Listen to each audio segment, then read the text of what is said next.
C'est votre sœur Emilia. Je suis encore là de retour.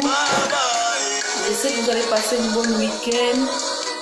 Dieu nous a fait encore grâce et tenir encore ce matin pour parler de sa part en fait. Bonjour tout le monde, je suis déjà là connecté. Comme je vous promets, je serai là en ligne aujourd'hui pour parler encore de nouvel thème. Je sais qu'il Dieu vous fera du bien vraiment. Laisse que le nom de Dieu soit vraiment loué.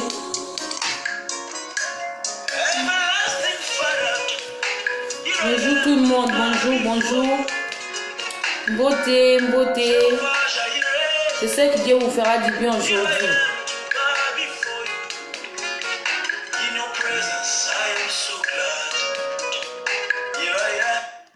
Bonjour encore.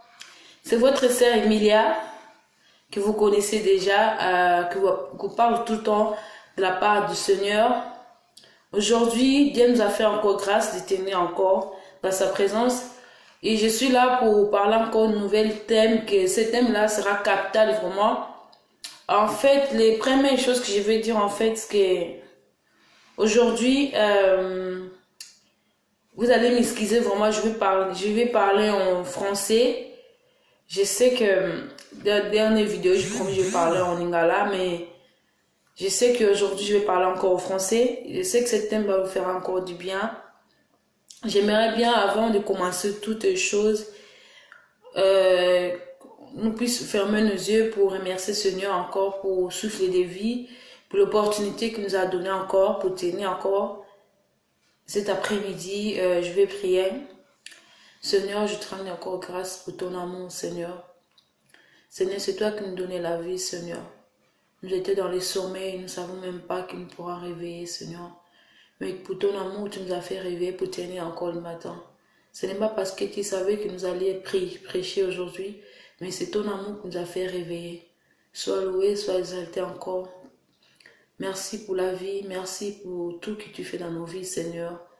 Merci pour les opportunités que tu nous donnes, Seigneur, Père de gloire. Papa, je vais laisser encore cet après-midi dans ta main, Seigneur. Papa, c'est toi qui as permis que je puisse encore parler dans ta part, Seigneur. Tu connais les soifs de ton peuple, Seigneur, Père de gloire. Seigneur, laisse que moi, que je puisse m'effacer, mais tu puisses exister encore cet après-midi. Qui ne soient pas mes paroles à moi, mais qui soient tes paroles à toi, Seigneur.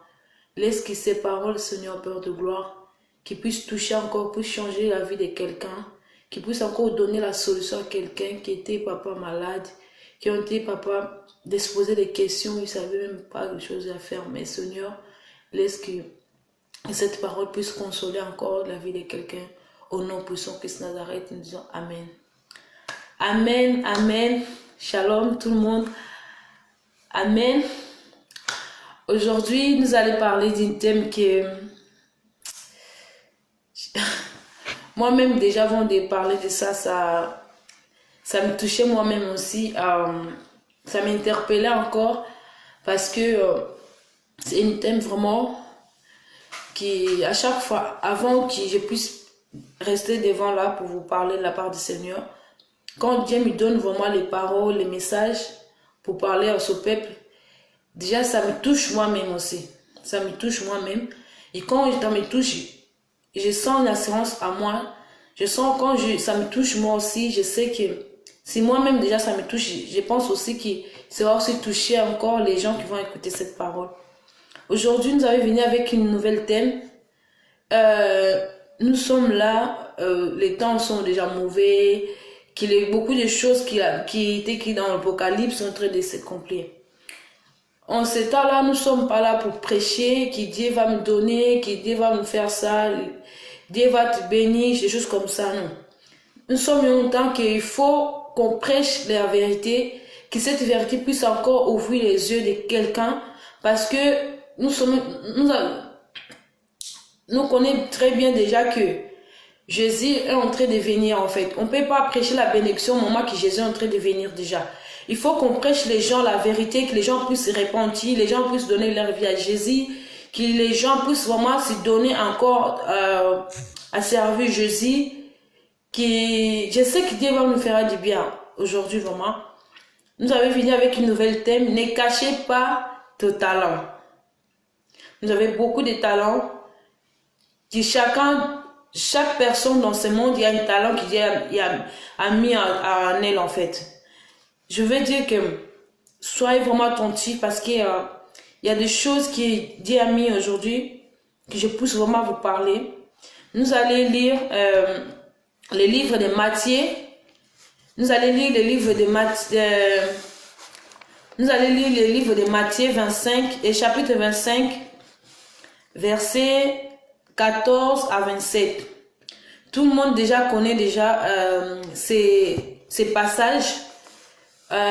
Nous tous on lit déjà ces passages. Il y a beaucoup de pasteurs aussi qui ont déjà prêché ces passages. Mais aujourd'hui, Dieu est venu avec une nouvelle révélation par rapport à ce passage. J'ai dit, nous allons lire dans le livre de Matthieu, chapitre 25, versets 14 à 27. Je lis au nom du Seigneur. Ce sera en fait pareil au cas d'un homme qui partit pour un voyage. Il appela ses serviteurs, il leur rendit de ses biens.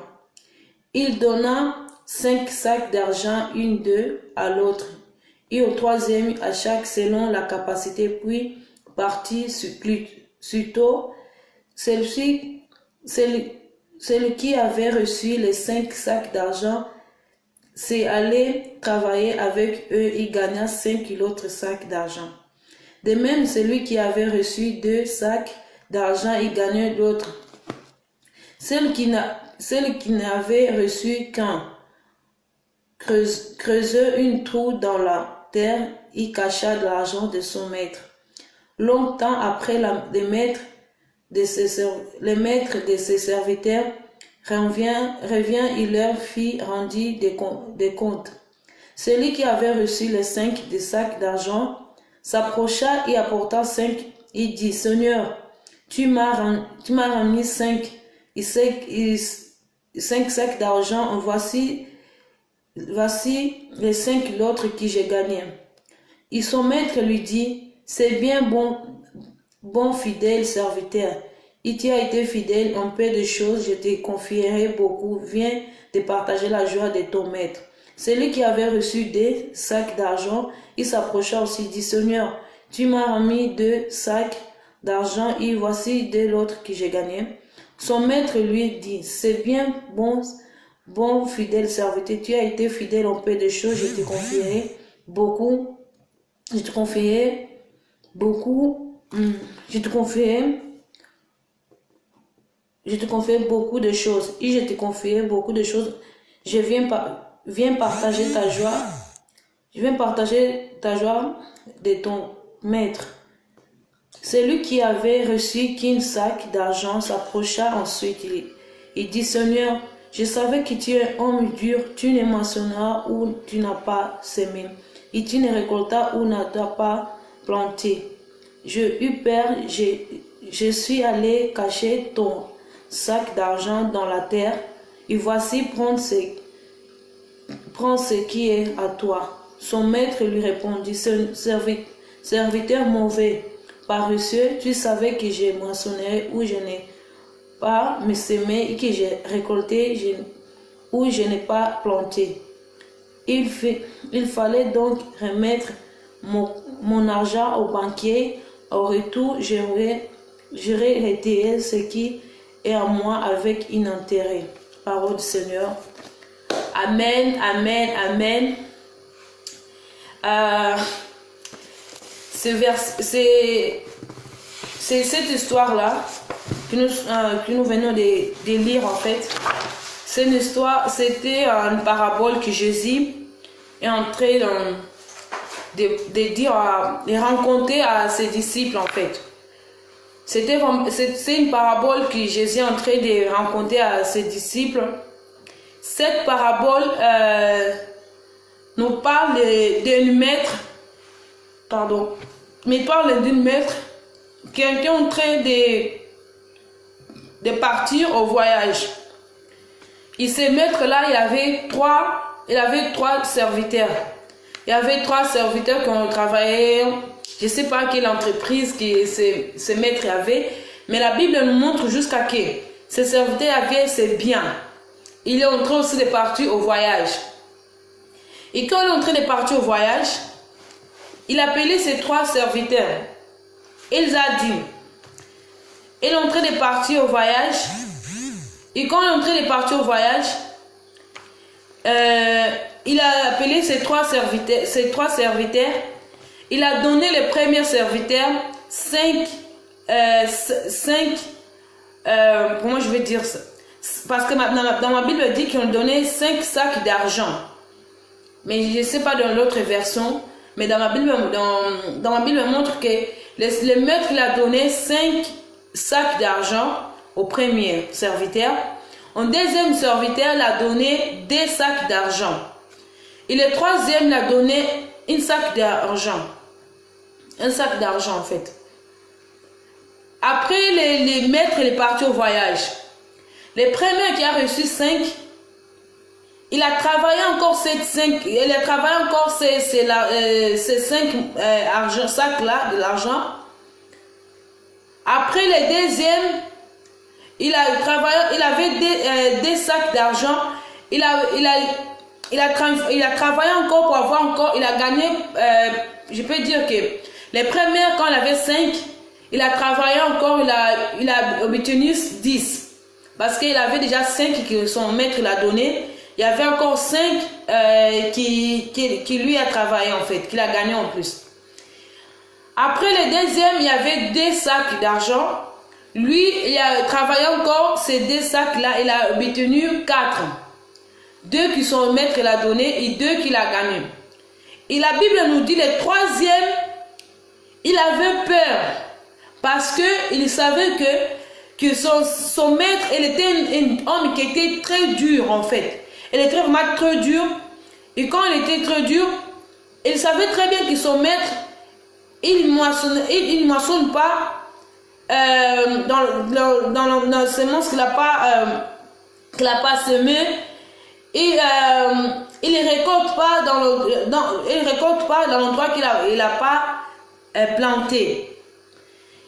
Et la Bible nous montre, après le retour de son maître, ce maître l'appelait il est venu pour prendre les comptes, pour rendre compte, pour tous les serviteurs, pour lui rendre compte de tout l'argent qu'il a laissé. Après, le maître l'appelait les premiers serviteurs. Il a appelé les premiers serviteurs. Le premier serviteur a dit, le premier serviteur a dit, Seigneur, tu m'as rendu 5 sacs d'argent et voici l'autre 5 que j'ai gagné.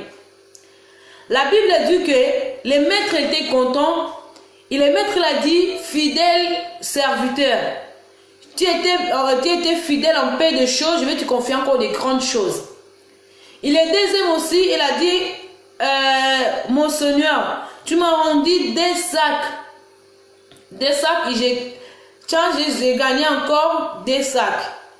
Et le maître l'a dit que, bon serviteur et fidèle serviteur, tu étais fidèle en peu de choses, je vais te confier les grandes choses. Et le troisième l'a dit quoi? Le troisième l'a dit que non, mon Seigneur, le troisième l'a dit, mon Seigneur, je sais que tu es un homme très dur, et tu es un homme trop dur qui ne moissonne pas, ou là tu n'as pas semé, ou là tu n'as pas récolté, ou planté. Le serviteur, il a dit, mauvais serviteur. Si tu savais très bien, tu pourras me donner l'argent pour je vais mettre ça je vais remettre ça au banquier. Après, je vais avoir je vais le prendre avec un intérêt.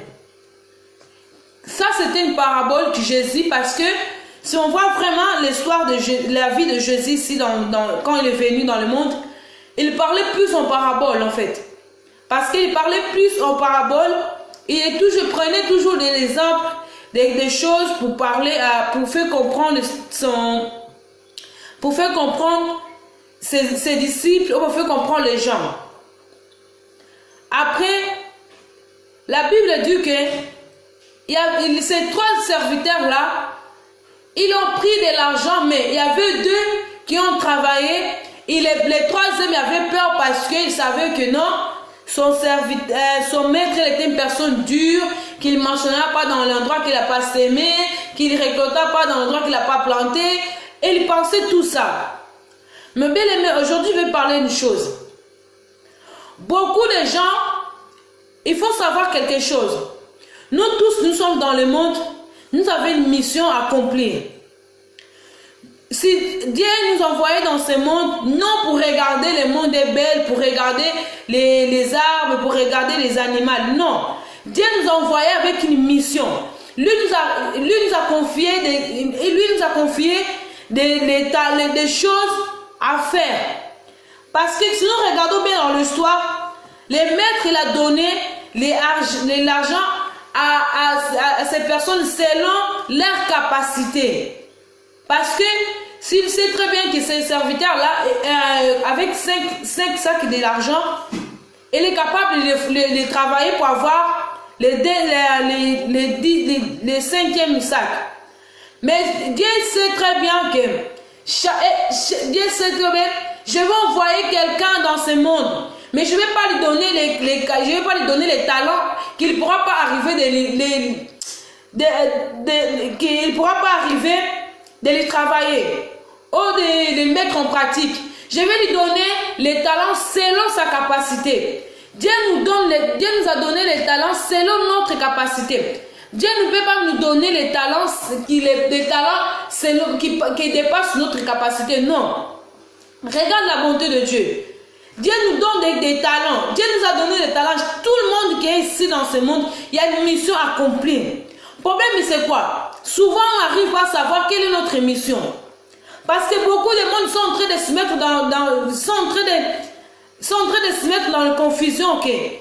Je viens dans ce monde, je viens jusqu'à pour m'habiller, je viens jusqu'à pour faire celui-ci, pour faire ça, pour avoir des enfants, pour me marier. Demain, la mort va arriver, je vais laisser mon mari avec les enfants, ou je vais laisser ma femme avec mes enfants. Non, ça c'est pas notre mission.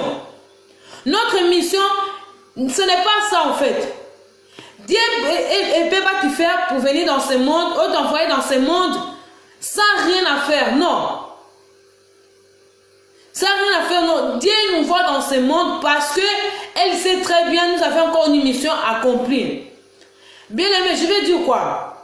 Tout le monde dans ce monde, il y a une mission à accomplir.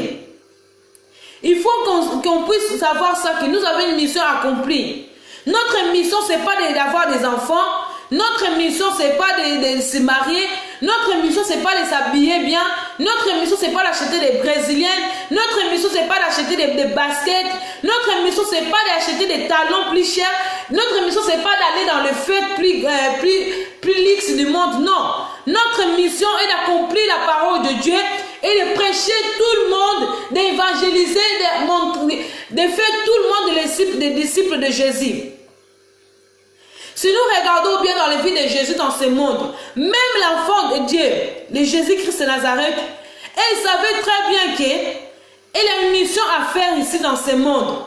Jésus n'était pas distrait de voir les choses de ce monde, pour voir non, les animaux que mon père l'a fait, de voir les arbres, non. Jésus, quand il est venu dans ce monde, elle était placée dans le ventre de Marie. Mais quand il commence à grandir, elle a pris conscience que j'étais déjà bébé, je marchais les 4 pattes, et là, avant je buvais du lait, et là je commence déjà à manger toute seule, et je sais m'habiller, il faut déjà que il a pris conscience que non, j'ai une mission à accomplir. Je n'ai pas venu dans ce monde comme bébé, comme tout le monde, non. Même l'enfant de Dieu, il savait très bien qu'il y avait une mission à accomplir. Elle est venue dans ce monde, et il savait très bien que non, j'ai une mission à accomplir. Mon père, il m'a donné les talents. Ces talents-là, il faut que je les mette en pratique. Il faut met ses talents en pratique. Même Jésus, il a compris que non, j'ai des talents à moi. Mais ces talents, je ne puisse pas ramener ces talents jusqu'à la croix, non. Il faut que mes talents, qu'ils puissent les mettre en service. Ces talents-là, il a mis quoi? En service de Dieu. Si nous regardons bien, Jésus, quand il était dans ce monde, il a guéri des maladies. Il a ressuscité même les morts.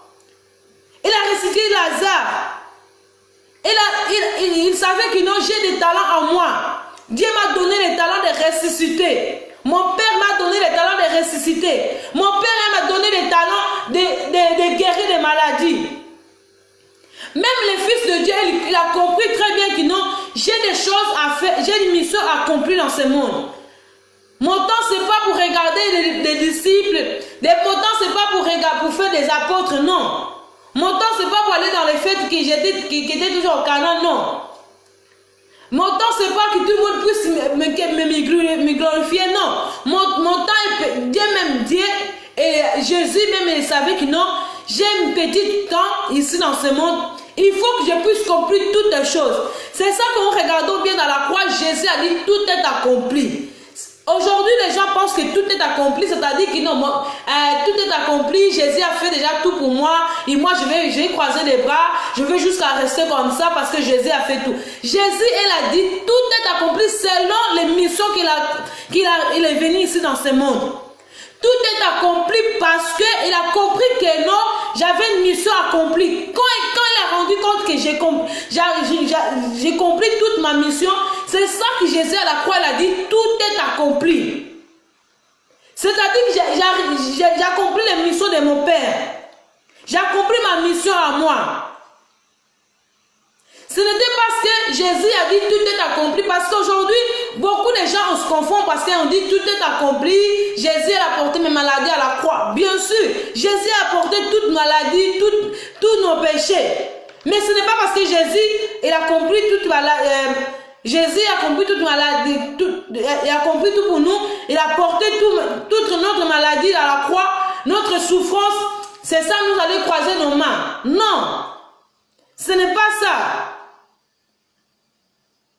Notre mission, c'est quand Jésus a déjà compris notre il nous a levé de péché, il nous a racheté d'un grand prix. Et c'est prix-là que Jésus nous a racheté. C'est vie-là que Dieu nous donne. Et si nous allons entendre encore Jésus pour commencer encore à comprendre notre mission. Jésus a compris sa mission à lui. C'est ça qu'il a dit, tout est accompli. Et si tu es capable de dire tout est accompli dans ta vie, tu ne peux pas dire tout est accompli dans ta vie. Parce que tu n'as pas encore compris la mission que Dieu t'a donnée. Tu n'as même pas prendre conscience déjà que non, j'ai une mission à faire dans ce monde. Mais comment tu vas utiliser ces mots-là, tout est accompli? On utilise ces mots-là, tout est accompli quand on sent vraiment que non, j'ai compris ma mission. J'ai servi le Seigneur. J'ai donné ma vie au Seigneur. J'ai laissé le monde. J'ai m'attaché au Jésus qui est la vie et la vérité. Je ne peux pas m'attacher aux choses de ce monde. J'étais dans le monde. Jésus m'a pris de loin. Jésus m'a mis dans ses côtés. Jésus m'a sauvé des dangers. Et c'est Jésus là, il faut que je puisse l'adorer. Il faut que je me donne ma vie à Jésus. Il faut que je le sers encore. Je vais te dire une chose, mon frère. Vous pensez que non? Parce que beaucoup de gens aujourd'hui ont dit que non, Jésus va venir quand? Ça fait déjà longtemps que Jésus ne vient pas. Avant, nos grands-pères ont parlé que Jésus va venir. Jésus n'est pas venu. Jésus va venir quand? Jésus va venir quand? Mais tu te précipites de savoir que Jésus va venir quand? Il est mort, va venir quand? Pourquoi tu ne te poses pas la question? Jésus va venir quand? Mais il faut aussi se poser la question, la mort va venir quand? Parce que même que Jésus ne vient pas aujourd'hui, que nous sommes là, mais la mort aussi est là. La mort aussi est là. Est-ce que tu es prêt vraiment si la mort te surprend aujourd'hui? Tu crois vraiment que tu vas aller vraiment au ciel, comme les gens disent qu'ils vont aller au ciel? Tu penses que non, j'ai encore le temps? Non, le temps appartient à Dieu, le temps appartient pas à nous. C'est pas le temps qu'on regarde dans les horloges, non. Le temps de Dieu, porté par les hommes.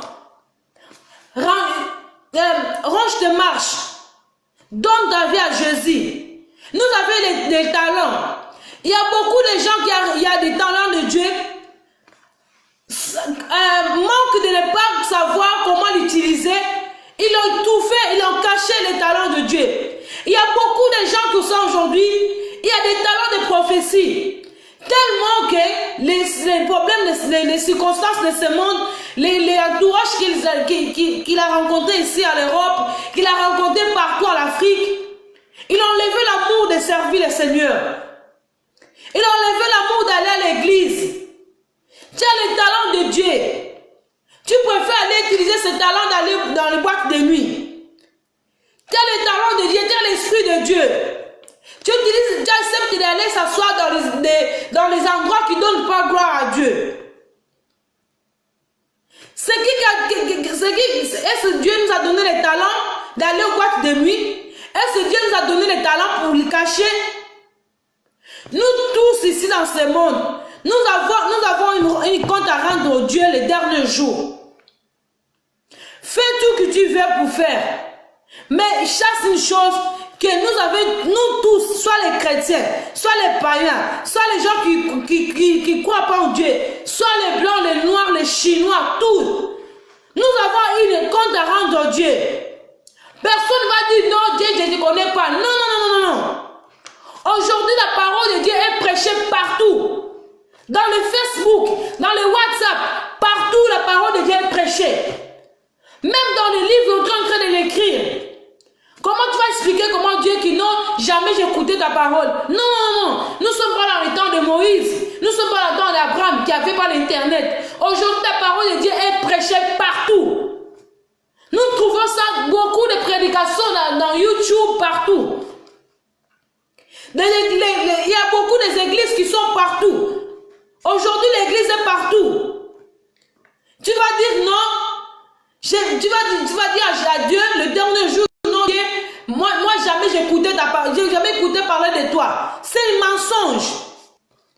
Aujourd'hui, la parole de Dieu est prêchée partout.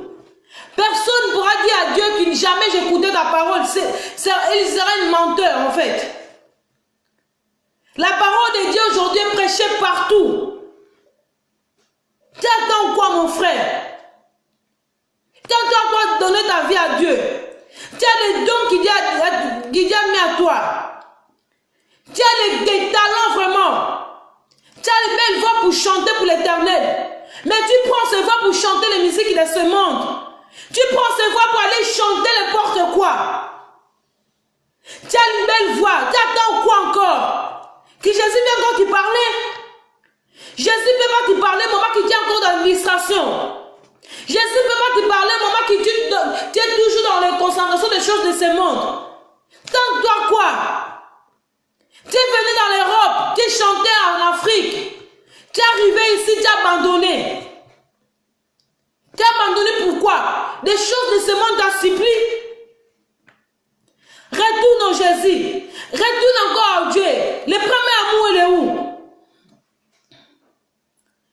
Tu penses que non, je suis là encore, je suis jeune, j'ai encore des choses à faire. Je vais te dire une chose, tu as encore des choses à faire. Si nous regardons aujourd'hui, les gens commencent à... il y a beaucoup de gens qui sont en train de mourir ici dans ce monde. Même pas des maladies de 4 jours, non. Et les gens meurent aujourd'hui, ce n'est pas des grandes maladies, non. Une petite maladie qui enlève la vie. Il faut comprendre quelque chose. Le temps déjà est là que Jésus est en train de venir. Tu penses que non, je vais donner ma vie, je vais encore m'amuser encore un peu parce que Jésus ne vient pas tout de suite. C'est qui t'a dit ça? Jésus ne vient pas tout de suite, mais la mort est là derrière toi. La mort est derrière toi. Tu penses quoi donner ta vie à Jésus? Pourquoi tu caches toujours les talents de Dieu? Dieu t'a donné les talents de prêcher. Mais quand tu te trouves dans l'endroit, tu fais n'importe, tu fais vraiment tu mets une image comme tu ne connais rien. Tu vois les gens en train de mourir. Dieu a mis la vérité dans ta bouche. Prêchez-les, mais tu fermes ta bouche. Parce que tu dis que non, je ne suis pas encore prêt de parler des choses de Dieu parce que les choses de Dieu, il y a des gens qui ont des niveaux pour ça. C'est qui t'a dit ça? Dieu nous a donné des dons, des talents selon notre capacité. Il y a des gens qui Dieu nous a donné des dons de prophétiser, de guérir des maladies, de prophétiser, de guérir des maladies, de ressusciter des gens. Mais il y a des gens qui Dieu nous a donné jusqu'à les talents de chanter. Dieu nous a donné jusqu'à les talents d'être protocole. Dieu nous a donné jusqu'à les talents d'être modérateur. Dieu nous a donné les talents d'être des prédicateurs. Tu vas te poser des questions. Comment je vais savoir que Dieu, j'ai une mission à faire, accomplir avec Dieu? Si ton temps est toujours dans les boîtes de nuit, tu passes ton temps dans les choses de ce monde, tu es là le premier à aller commenter les bêtises des gens qu'on met dans le Facebook. Tu es les premières personnes de partager les vidéos qui édifient même pas les gens.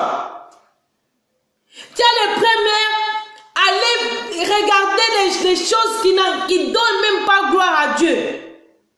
Tu es là les premiers de faire des vidéos qui n'ont pas vraiment d'importance à Dieu. Tu es là le fait de publicité des gens. Tu es là en train de glorifier les gens. Mais tu penses sur toutes les distractions là que tu passes là, et si Dieu pourra vraiment te parler vraiment, non, ma servante, viens, tu as des talents, viens encore, viens servir. Non. Dieu est prêt. Dieu est prêt avec les gens qui sont prêts pour lui. Dieu n'est pas prêt avec les gens qui sont encore dans les distractions. Dieu est prêt avec les gens qui sont prêts avec lui. Nous, on n'entend pas qu'il soit prêt, mais Dieu déjà il est prêt pour nous. Dieu nous attend encore de nous puisse encore être nous puisse abandonner les choses de ce monde et se donner encore à lui. C'est qui t'a enlevé l'amour de servir Seigneur? C'est qui t'a enlevé l'amour d'aller encore chanter pour Seigneur? C'est qui t'a enlevé l'amour d'aller modérer encore? Parce qu'on parlait mal de toi? Non. Non. Ça, c'est pas une raison. Si tu connais vraiment, non, j'ai une mission accomplie dans ce monde. Tu ne vas pas regarder les paroles des gens. Tu vas t'accrocher tout de suite dans la parole de Dieu. Mais si tu es toujours là à regarder les choses que les gens disent, les choses que les gens sont en train de parler de toi, tu ne vas pas arriver. Déjà, une chrétienne qui a vraiment l'esprit de Dieu. Devant une chrétienne qui a compris que j'ai une mission accomplie dans ce monde, il ne regarde pas les gens. Il ne regarde pas les choses que les gens disent. Mais il regarde Jésus qu'il a reçu dans sa vie. Il regarde Jésus. Il ne regarde pas les gens. À cause d'écouter, les gens n'arrivent plus d'exercer leur talent. Si nous regardons très bien, ce serviteur, le premier serviteur, lui a travaillé ses talents. Lui a travaillé ses talents. Même au niveau d'attendre, même il y a déjà encore, il a gagné encore les talents, l'argent encore. Quand son maître est arrivé, il a dit fidèle serviteur. Tu étais fidèle avec le peu de choses. Je vais encore te donner, je vais te confier encore de grandes choses. Tu n'es pas fidèle à Dieu. Pourquoi tu attends que Dieu puisse te confier des grandes choses? Aujourd'hui, beaucoup de gens, ils ne veulent pas servir l'Éternel parce qu'on s'y voit qu'ils sont encore très bas. Parce qu'ils veulent déjà attendre le niveau de quelqu'un. La vie chrétienne, ce n'est pas une course d'avoir le niveau, non. La vie chrétienne, ce n'est pas une vie d'avoir des niveaux, non. La vie chrétienne, c'est pour les gens qui sont prêts pour Jésus. La vie chrétienne, vous n'allez pas avoir un diplôme en fin de cours, non. De formation, non. On ne peut pas dire que je suis en train de servir Seigneur parce qu'il va avoir le diplôme en fin d'année. Non, non, non, non, non. La vie chrétienne, c'est une vie pour les gens qui sont en train de s'humilier, qui se sentent petits, parce que le royaume de Dieu, c'est pour les gens qui se sentent, c'est pour les enfants. Les moments que tu n'es pas encore, les moments que tu ne te sens pas que je ne suis pas prête d'être une chrétienne, ne le fais pas. Parce que la vie chrétienne, c'est une vie pour les gens qui acceptent l'humiliation. La vie chrétienne, c'est une vie pour les gens qui se sentent qui sont encore petits. C'est comme un enfant qui commence à aller au maternel. Une petite enfant qui commence à aller à l'école à l'âge de 3 ans. Il ne pourra pas réfléchir déjà d'arriver au bac parce qu'il ne connaît pas le niveau des bacs. Il faut que l'enfant commence d'abord à aller au maternel, le CM1, commence à monter 3e, 4e, 5e, jusqu'à ce qu'il va arriver au lycée. Après, quand on va arriver au lycée, c'est là d'abord qu'il va commencer déjà à savoir, non, je vais m'orienter dans ce métier-là, et après, je vais m'orienter dans ce métier-là, et après, là, qu'il va prendre déjà des décisions, non, je vois que mon niveau est vraiment un niveau qu'il faut que il faut que je puisse encore aller plus loin avec mes formations, il faut que j'attende vraiment l'université. Mais une petite enfant qui a 3 ans, il est content d'aller apprendre. Il est content d'aller apprendre. Un enfant qui est petit, qui a 3 ans quand il commence à l'école, il est content déjà d'aller apprendre comment écrire. Il s'en fout même comment. Il pense même pas déjà d'attendre déjà du 5e. Non, non, non, non. Il est content d'aller apprendre parce que c'est une chose qu'il ne connaît pas. Il est déjà curieux de connaître, de découvrir cette école, c'est comment les enfants, comment on apprend à écrire, comment on apprend à lire, comment on apprend à chanter et tout. La vie chrétienne ici, c'est comme ça. Il y a des gens qui commencent déjà à les prendre des petits, commencent à les former. Ils pourraient les commencer déjà dans l'école dimanche jeunesse. Après jeunesse, il commence encore à aller, il va entrer dans le jeunesse, il va commencer à modérer. Après, il va entrer dans le protocole. Il y a des gens qui tu commences à demander les pasteurs qui sont aujourd'hui les grands pasteurs, les bishops, les apôtres. Tu commences à les demander vraiment leur parcours dans la vie chrétienne. Ils vont vous dire que ce n'était pas facile. Parce qu'ils ont commencé vraiment des bas. Il commençait vraiment là, vraiment quand on galérait vraiment, il évangélisait à pied, il n'y avait même pas les taxis, il n'y avait même pas l'argent. Souvent vraiment les babouches, les baskets, vraiment ils commençaient vraiment à gâter, mais on met toujours une file pour vraiment les tenir parce qu'ils sont là, ils ne regardent pas les nouvelles baskets, ils regardent que nous avons encore une mission à accomplir avec Dieu. Mais comment tu ne veux pas commencer au bas, tu en veux déjà de monter déjà. Tu viens aujourd'hui dans l'église, tellement que Dieu t'a parlé que tu vas les servir, tu commences à chercher des postes dans l'église. C'est pour ça que les gens n'arrivent pas de comprendre quelle est notre mission dans ce monde. Parce que c'est une personne qui commence au maternel avec Jésus, il commence à aller au collège, lycée, jusqu'à qu'il faut pas que non, il faut que je monte encore mon niveau avec Dieu, je puisse aller encore jusqu'à l'université. Ces gens-là qui sont prêts pour Dieu. Dieu a besoin des gens qui acceptent vraiment commencer de zéro. Ça ne change rien. Des fois quand on commence au collège, on commence déjà à penser beaucoup comment les lycées, ça se passe comment, tout. Mais avec Dieu, c'est pas comme ça. Quand tu commences à faire Dieu avec Dieu, Dieu commence à te former, jusqu'à que lui va attendre vraiment, tu vas attendre vraiment un niveau, tu vas commencer vraiment à prêcher. Aujourd'hui, nous voyons les gens qui ont en train de prêcher, les gens commencent à tomber. Tu penses c'est quoi? Ils ont commencé dans les petits. Demande-les pour savoir leur parcours, c'était comment. Parce que quand on a pris la conscience que nous avons une mission accomplie dans ce monde, il a accepté même de devenir petit pour apprendre avec Jésus. Mais toi, tu caches ton talent. Pourquoi? Pourquoi tu caches ton talent? Des fois, on se pose des questions. Je vais devenir qui demain? Mais on ne se pose jamais des questions. Quelle est ma mission dans ce monde? Des fois, on se pose des questions. Aujourd'hui que je commence à travailler, je vais faire quoi? Avec cet argent, je vais faire quoi? Mais pourquoi on se pose pas les questions? Si aujourd'hui Jésus, elle revient, est-ce que je vais aller vraiment? Est-ce que son enlèvement est là, moi je vais monter? On se pose jamais ces questions. Souvent, on se pose des questions. Aujourd'hui, demain, je vais faire quoi? Si demain, je vais devenir riche, je vais faire quoi avec cet argent? Mais on ne se pose pas les questions.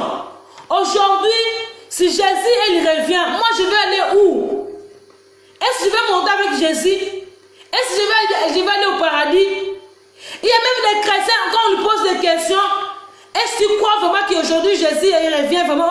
Il y a l'enlèvement aujourd'hui. Tu vas monter. Et tu commence encore à faire comme il y a des poux dans leur tête.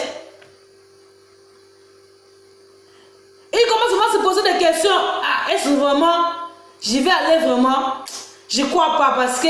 Pourquoi tu ne crois pas? Parce que tu n'as pas accompli, que tu avais une mission à accomplir. Nous tous, nous allons voir une compte à rendre à Dieu. Ne pensez pas que tu pars pas à l'église, tu ne pries pas, tu ne vas pas voir les choses à rendre, tu vas pas les comptes à rendre à Dieu. Non. Nous tous, nous sommes là obligés d'aller rendre les comptes à Dieu.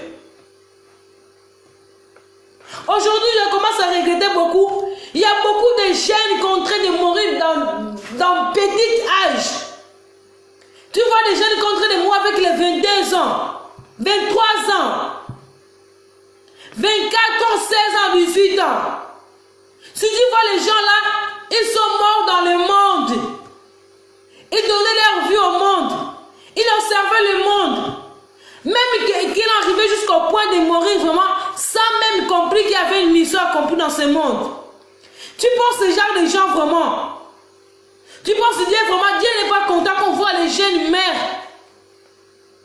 Dieu n'est pas content de voir des jeunes qui sont en train de mourir sans vraiment prendre la conscience qu'il y a une mission accomplie dans ce monde. Mais toi qui restes là, des fois quand on parle dans les deuils des gens, quand les passés prêchent, quand quelqu'un prêche, est en train de vous parler que souvent on parle dans les deuils, nous sommes très pressés de pleurer les personnes qui sont mortes et déjà parties en dessous de pleurer, de faire l'église, tout là-bas, parce que c'est une personne que nous avait aimée, nous n'attendions pas que la personne puisse nous quitter. Mais il faut savoir une chose, quand nous partons dans le deuil, il faut que notre conscience puisse commencer à revenir vraiment. Ces personnes-là, elles marchaient comme moi. Ils s'habillaient comme moi. Il avait des projets comme moi. Mais aujourd'hui, il n'est pas là. Il est mort. Il est mort même sans même connaître Jésus dans leur vie. Sans même recevoir Jésus dans leur vie. Souvent, nous avons des sentiments d'aller au deuil pour pleurer. Mais nous n'avons pas les sentiments de se poser des questions. Après la mort, il y a quoi? Nous tous, nous avons savoir qu'après la mort, il y a une autre vie. Mais l'autre vie-là, tu vas le mériter vraiment. Au moment que tu penses que tu es encore jeune, tu as encore les choses à faire, tu as encore le temps d'avoir des enfants, tu as encore le temps de se marier, tu penses que c'est ça qui Dieu va nous... Ça, ce n'est pas le compte que nous allons rendre à Dieu. Ça, ce n'est pas le compte que nous allons rendre à Dieu. Nous allons rendre Dieu le compte souvent. Nous allons rendre Dieu le compte selon les talents que Dieu nous a confiés. Nous n'allons pas présenter Dieu. J'étais dans le monde, mon Seigneur. J'ai me marié. J'ai eu des enfants. J'ai appris mes enfants. J'ai donné les éducations à mes enfants. J'ai éduqué mes enfants. Je les envoyé à l'école. Est-ce vraiment Dieu sera content de ça? Dieu n'attend pas ça dans nos bouches. Dieu n'attend pas ça dans le jugement. Mais Dieu attend quand arrive vraiment, Seigneur, moi j'étais dans le monde, Seigneur, quand les gens partaient dans les boîtes de nuit, quand les gens encore chantaient les chansons de ce monde, Seigneur, moi j'étais pas là, moi j'ai fermé mes yeux, j'ai abandonné ma jeunesse à toi, Seigneur. Là quand les hommes me critiquaient, moi j'ai dit non, je vais m'attacher toujours à Seigneur. Quand les gens disaient que non, tout est fini pour moi, regarde cette fille-là qui est restée avec une jupe, qui est resté avec une blouse pour toi. Jésus, j'étais toujours attaché à toi. J'ai accepté l'humiliation pour toi, Jésus. J'étais à l'église, quand je partais à l'église, j'étais servi. J'étais humile, j'ai accepté d'apprendre des choses de toi. J'ai accepté de prêcher à Internet, Seigneur. Là, ce n'est qu'on va commencer à regarder ton livre de souvenirs. Elle va commencer à regarder, non, ce jour-là, ma fille Emilia était là, il prêchait, il parlait de moi, il passait son temps, les moments qu'il pourra aussi faire autre chose, mais il était là pour parler de moi. Non, laisse-moi vraiment, non, reste à côté. Quand on va commencer à regarder les livres de souvenirs, il va voir, non, cette fille-là, il m'a servi, il avait crainte de moi. Il a donné il m'aimait vraiment.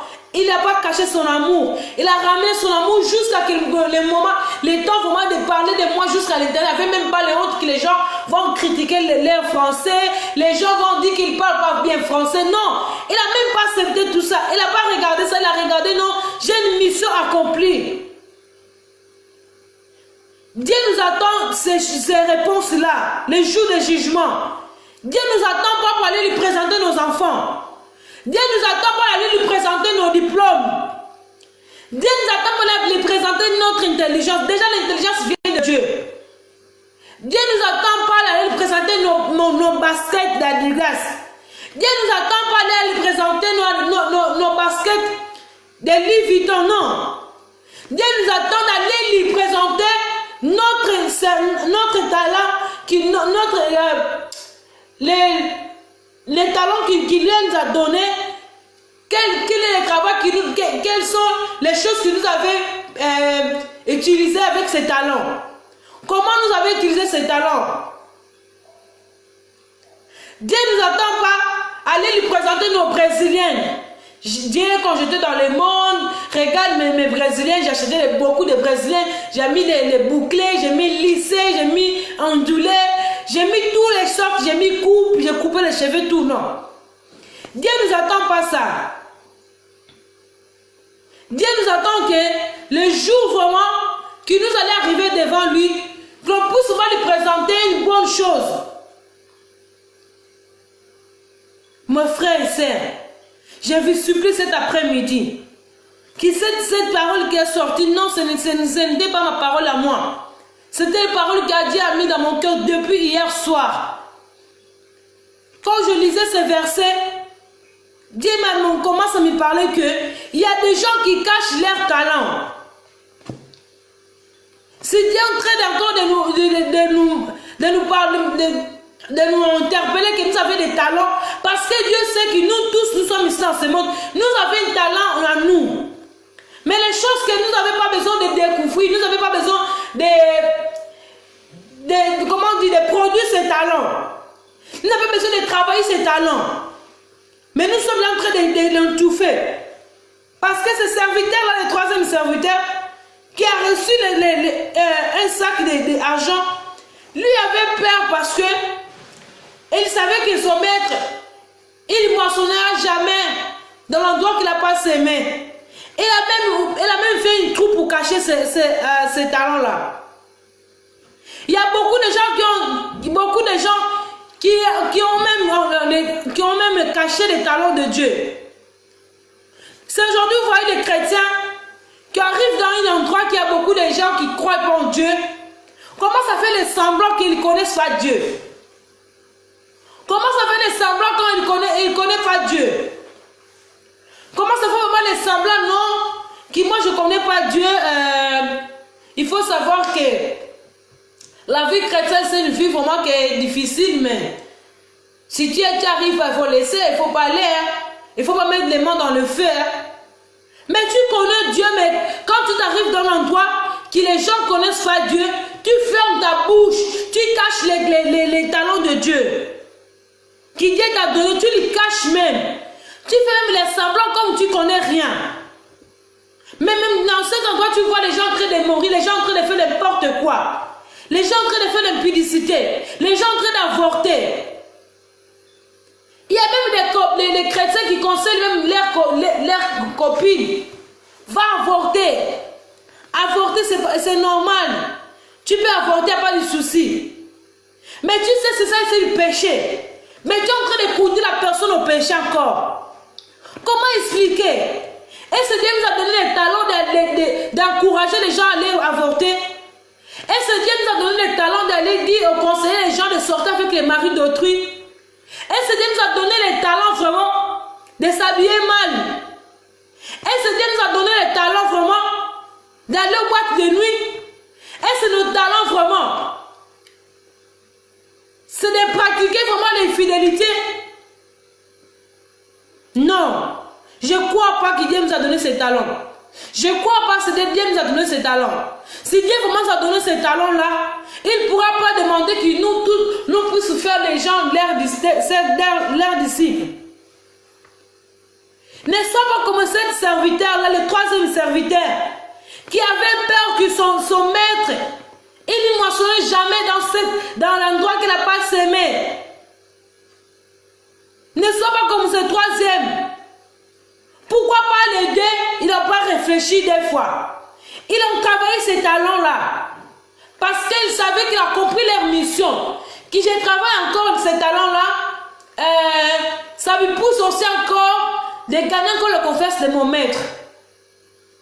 Ça me pousse encore de gagner la confiance, mais ça me pousse encore de gagner encore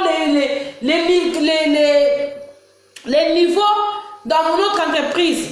Ça me pousse encore d'avoir encore les promotions.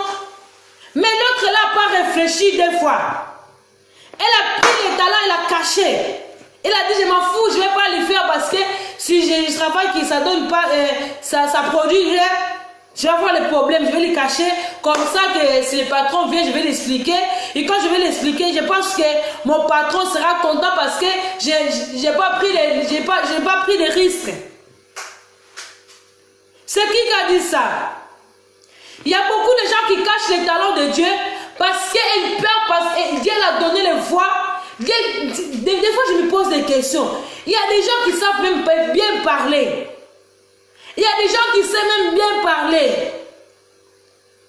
Il y a des gens vraiment qui Dieu mal à donner les dons. Vraiment, quand ils parlent, tu penses c'est comme une personne en train de descendre dans l'escalier.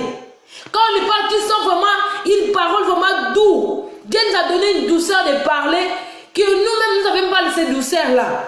Mais elle cache cette douceur-là. Elle n'arrive même pas à s'exprimer dans les choses de Dieu. Mais il est trop prêt pour parler des choses de ce monde. C'est qui a dit que Dieu t'a donné ces dons-là, les douceurs, pour parler des choses de ce monde? Dieu t'a donné ces voix-là, Dieu t'a donné les dons, Dieu t'a fait grâce d'apprendre bien les français, Dieu t'a fait grâce d'apprendre bien lire les français, Dieu t'a fait grâce de comprendre les choses en français. Mais ces choses, ces grâces-là, Dieu ne t'a pas donné juste pour faire la fierté de ce pays, pour faire la fierté de l'Europe, non. Pour faire la fierté de l'Afrique, non. C'est pour faire sa fierté, pour parler de lui. Ne pensez pas quand tu commences à parler bien doucement aux gens, les gens sont contents de toi. Les gens vont commencer à te critiquer. Déjà ici dans ce monde, quand tu commences à filer bien les Français, les gens disent non, ça c'est orgueilleux. Ça c'est orgueilleux, c'est ça. Elle parle bien français, regarde quand elle parle comme une personne qui, elle s'y voit vraiment. Elle attire l'attention des gens. Mais Dieu t'a donné les Français dans la bouche. Dieu t'a donné tous les grâces qu'il veut te donner. Selon ta capacité, tu maîtrises bien les Français, tu maîtrises bien l'anglais, tu maîtrises bien le portugais, tu maîtrises bien le lingala, tu maîtrises toutes les langues chinoises. Mais avec toutes les maîtrises là, tu n'arrives pas à parler de Jésus. C'est dommage. Comment expliquer ça? Il y a des gens qui cherchent même les Français. Il y a des gens vraiment qui cherchent vraiment les mots en français, qui n'arrivent pas. Mais ils sont là prêts pour parler de Jésus. Mais on voit que ces gens-là qui ont toutes les qualités, qui ont tous les grades, on n'arrive pas à les parler de Jésus. Tu penses que ces Français-là Dieu t'a donné parce que tu peux aller parler bien pour faire la fierté de l'Europe, pour faire la fierté de l'Afrique? Non. Dieu t'a donné ces paroles-là pour que tu puisses aller parler de lui en fait. Dieu nous donne les choses avec intérêt. Dieu te donne la vie pour les servir. Dieu ne peut pas te donner la vie parce que comme ça. Parce qu'il y a beaucoup de gens qui observent vraiment les dieux. On regarde bien les papas, les Moloto, les Charles Mombaya, les Marie Missam, qui avaient encore la soif de servir les seigneurs, qui avaient encore envie de servir les seigneurs, mais Dieu n'a pas permis. Dieu a enlevé la vie à lui. Mais toi, tu ne pries même pas. Tu te lèves, tu ne pries même pas. Tu te lèves, tu ne pries même pas. Tu ne connais même pas comment adorer le Seigneur. Tu ne connais même pas comment se sacrifier pour le Seigneur. Mais tu es toujours là. Fais n'importe quoi dans ce monde. Utiliser tes talents pour faire n'importe quoi. Prends ton corps, qui la Bible dit que notre corps c'est le temple du Saint-Esprit. Tu le prends comme un objet de tenter les hommes, les maris d'autrui.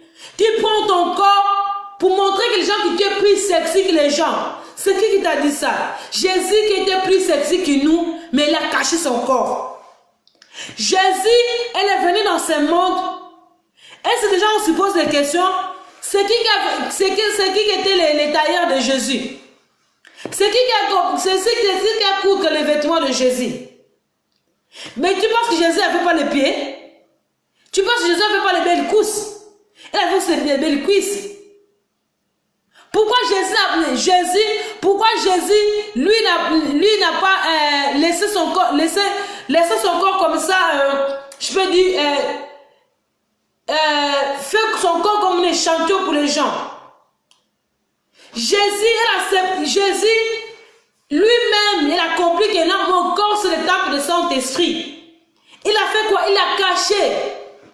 Si les gens puissent voir les pieds et les cuisses de Jésus, il envisage les jours que Jésus est parti pour aller être crucifié.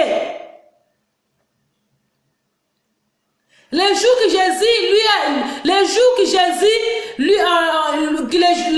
que les gens ont vu le corps de Jésus, c'était le jour que Jésus a monté dans la croix de Golgotha. Si Jésus, sa mission, c'était pas pour aller dans la croix, personne ne pourra voir le corps de Jésus. Mais si Jésus, les gens ont les privilèges de voir le corps de Jésus, parce que Jésus, il a monté dans la croix de Golgotha. Mais si la nuit n'a pas monté dans les montagnes de Golgotha, personne ne pourra voir le corps de Jésus. Même les disciples qui étaient autour de Jésus, il n'a même pas eu la grâce de voir même les cuisses de Jésus, il n'a même pas eu le temps de le voir. Parce que Jésus savait que non, je suis l'enfant de Dieu. Je suis l'envoyé de Dieu. Mon Père m'a confié une mission à accomplir. Il faut que je parle là-bas comme missionnaire. Je ne vais pas partir comme tout le monde. Jésus n'est pas venu comme Moïse. Jésus n'est pas venu comme Élie. Jésus n'est pas venu comme... Il n'est pas venu comme Moïse, ni comme Élie. Jésus est venu comme l'enfant de Dieu. Jésus est venu comme l'enfant de Dieu. Jésus même, lui est venu comme un missionnaire, mais avec l'esprit que je suis l'enfant de Dieu. J'ai une mission accomplie. Jésus, quand il a compris qu'il avait une mission, lui n'a pas regardé les choses de ce monde. Il était toujours là, pour attendre son 30 ans pour arriver jusqu'à sa mise en fin de sa mission. Jésus, quand il venait dans ce monde, lui n'a pas regardé la dimension des femmes, il n'a pas regardé si les femmes sont belles ou pas, pour voir c'est qui sont plus belles, non. Jésus, lui n'a pas regardé, quand il est venu dans ce monde, il n'a pas été émotionné pour voir comment les filles sont belles, comment les enfants de ce monde sont belles, non. Jésus, quand il est venu dans ce monde, il a venu avec l'esprit d'être missionnaire, il a venu avec les pensées de missionnaire. Et il savait que je suis une missionnaire dans ce monde. J'ai une mission accomplie. Jésus n'a pas regardé, je vais entrer dans les Zara pour aller prendre les derniers blousons, je vais les porter, papa, je vais montrer que je suis enfant de Dieu, je vais vraiment prendre ces vêtements. Non. La Bible ne cite pas dans la Bible, regardons dans la Bible, de Genèse jusqu'à Apocalypse, ne montre pas l'endroit que Jésus, il est entré dans les magasins pour aller acheter des vêtements, non. La Bible de Genèse jusqu'à Apocalypse nous montre que jusqu'à Jésus était là pour accomplir des choses. Jésus a guéri des maladies. Jésus a ressuscité Lazare. Jésus n'était pas là pour montrer qu'on ne parlait pas de Jésus, que Jésus draguait les filles, que Jésus était entouré avec les filles, Jésus parlait des choses amoureuses avec les filles. Non. Jésus, elle savait que non, mon Père m'a envoyé. Il faut que quand je veux retourner au ciel, il faut que je ramène mes comptes à moi, à présenter à mon Père. Papa, tu m'as envoyé dans ce monde. J'étais rejeté. On m'a battu. Il y a des gens même qui ne vont même pas m'accepter. Tu savais que non, je vais aller dans ce monde. Les gens vont me critiquer, les gens vont me faire ça. Mais tu m'as envoyé. Mais regarde, mais je n'ai pas été désobéissant. La Bible dit que Jésus était obéissant jusqu'à la croix. Elle était obéissante jusqu'à la croix. Elle acceptait de devenir petit. Elle acceptait que Marie puisse les porter. Mais lui était Dieu. Elle pouvait subvenir déjà grand, déjà. Mais Dieu, Jésus, il acceptait d'être petit. Pour attendre les 9 mois pour être naître. Pour le ramener aussi dans le dos. Jésus acceptait tout ça. Jusqu'à qu'elle arrivait jusqu'à la croix. Elle était toujours obéissante. Mais nous, on sait que c'est notre maman qui nous a gardé 9 mois. On sait que notre maman qui nous a gardé 9 mois. On sait très bien. Mais nous allons jusqu'à rester dans le ventre de nos mères. Non. Non, bien sûr, Dieu a utilisé nos mamans pour nous garder 9 mois dans le ventre. Mais Dieu, quand le bébé sort déjà, on coupe les nombrils. C'est fini, chacun, là la mission commence. Jésus attendait que jusqu'à quand elle va sortir dans le ventre de Marie, quand on va couper les nombrils, il va dire là, la mission, ça commence déjà. Mais quand il était dans le ventre, il ne pourrait pas accomplir sa mission. Jésus attendait 9 mois qu'il puisse sortir. Quand Jésus est sorti dans le ventre de sa maman, quand les docteurs, les gens, les bergers qui sont là-bas ont coupé, parce que la Bible ne nous cite pas ça. Mais normalement, quand le bébé est né, on coupe toujours les lombes pour séparer. Et c'est une séparation qui se passe entre maman et l'enfant. Bien sûr que Jésus l'a coupé aussi. Mais quand on l'a coupé, est-ce que Jésus est resté toujours dans le ventre de sa maman? Est-ce que Jésus, il est resté avec cet esprit-là de rester dans le ventre de sa maman? Non. Jésus a pris conscience, non. Elle a pris conscience qu'il n'a une mission à faire. Si nous regardons bien dans l'histoire de Jésus, quand il était encore petit, sa maman l'a oublié même dans l'église. On l'a oublié même dans Jérusalem, on l'a oublié. Mais quand on l'a oublié, Jésus n'est pas resté avec les enfants là pour jouer, non. Elle est partie tout de suite voir les docteurs. Les gens l'admiraient. On demandait comment ils ont une petite pour avoir une intelligence comme ça. Parce que tellement il savait sa mission, Dieu commence vraiment à ouvrir aussi les yeux des gens pour comprendre, non, ça c'est le Fils de Dieu. Une personne enfant ne pourra pas avoir une intelligence comme ça. Mais toi, est-ce que les gens vraiment se posent des questions que tu es vraiment l'enfant de Dieu? Parce que déjà, tu es sorti dans le ventre de ta maman, mais tu as toujours l'esprit de rester dans le ventre de maman. Parce que tu n'as pas encore dit les missions commencer. Tu attends que les gens puissent te prophétiser pour servir l'Éternel. Tu attends que les gens puissent vite te prophétiser pour te dire tu vas devenir, tu vas servir l'Éternel, tu vas être un enfant, tu vas donner ta vie à Seigneur. Tu attends les prophéties, jusqu'à là tu attends encore les prophéties pour donner ta vie à Jésus. Même pour se convertir, tu attends encore les prophéties. Tu vois comment les gens donnent leur vie à Jésus. Jusqu'à aujourd'hui, tu attends encore les prophéties. Tu attends encore qu'on veut te dire non, ma soeur.